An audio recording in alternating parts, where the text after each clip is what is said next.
In this video, we will talk about how to simplify trigonometric expressions. So when we're simplifying trig expressions, it helps to know the reciprocal identities and the Pythagorean identities. So I've listed each of those identities up here just so we can have a quick reference to them. So let's work through some examples of simplifying trig expressions.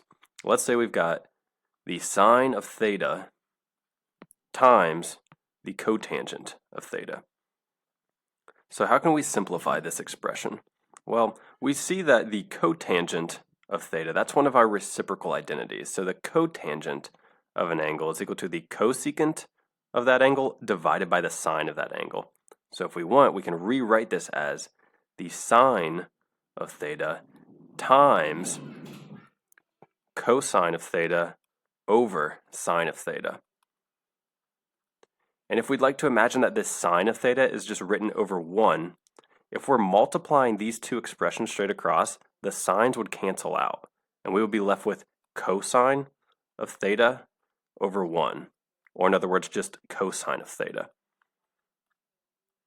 So that would be our final answer. That's how we can simplify sine of theta times the cotangent of theta. It's just equal to cosine of theta.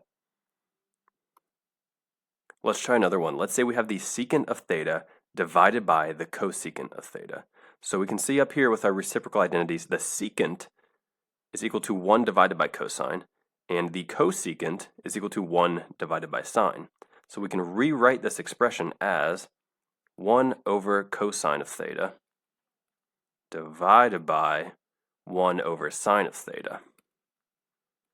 So when we have these fractions divided like this, we can rewrite this as 1 over cosine of theta multiplied by the inverse, or the reciprocal of the denominator. So multiplied by sine of theta over 1.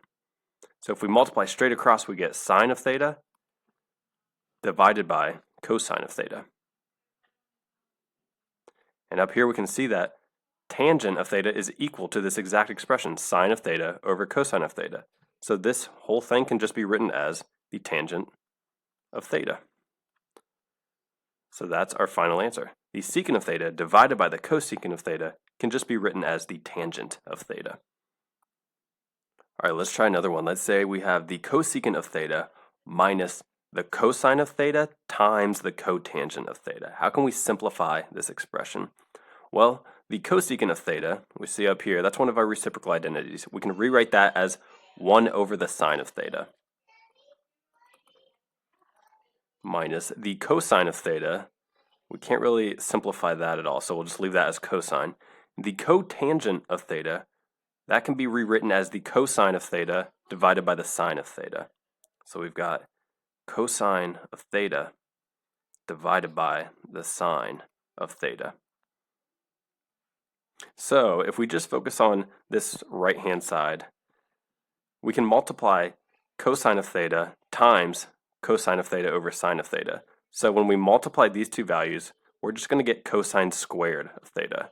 So let's write that. 1 over sine of theta minus cosine squared theta over sine of theta. And if we'll notice, these two fractions both have the same denominator, so we can actually just subtract the values in the numerator straight across to get 1 minus cosine squared theta over sine of theta. Now this 1 minus cosine squared of theta, if we look up here at our Pythagorean identities, we can see that we have sine squared theta plus cosine squared theta is equal to 1. Notice that if we were to subtract this cosine to the right-hand side, we would have sine squared is equal to 1 minus cosine squared. And that's what we have right here. We have 1 minus cosine squared. So really, this whole numerator is just equal to sine squared of theta. And in the denominator, we still have sine of theta.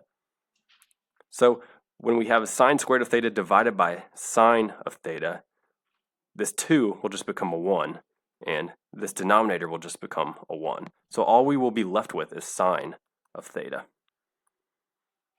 And that will be our final answer. That's how we can simplify the original expression. All right, let's try one more. Let's say we have 1 plus sine of theta times the secant of theta minus the tangent of theta. So how can we simplify this expression? Well, we know that the secant of theta can be rewritten as 1 over cosine of theta, and we know that tangent can be rewritten as sine over cosine.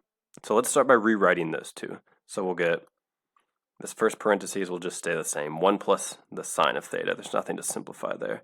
The secant of theta, we said, is 1 over cosine of theta minus tangent, we said, was sine over cosine. Okay, so if you'll notice, these two fractions in this parentheses both have a denominator of cosine. So that means we can just we can subtract the values in the numerator straight across. So what we'll get is, again, this first parentheses hasn't changed at all yet. We get 1 minus the sine of theta over cosine of theta.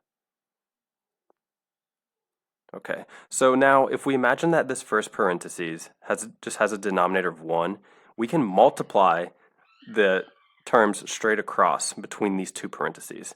So let's do that. Let's say 1 times 1, it's just 1.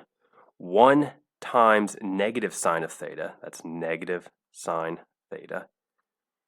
And then we have a sine of theta times 1, so that's plus sine of theta.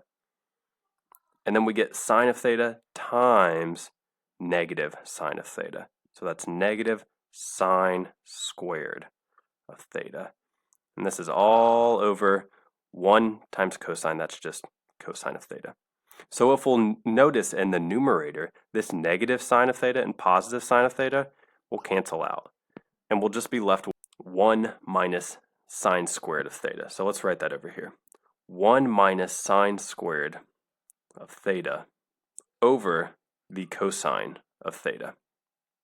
And if we notice this Pythagorean identity up here, sine squared of theta plus cosine squared of theta, we could rewrite this as the cosine squared of theta is equal to 1 minus sine squared of theta.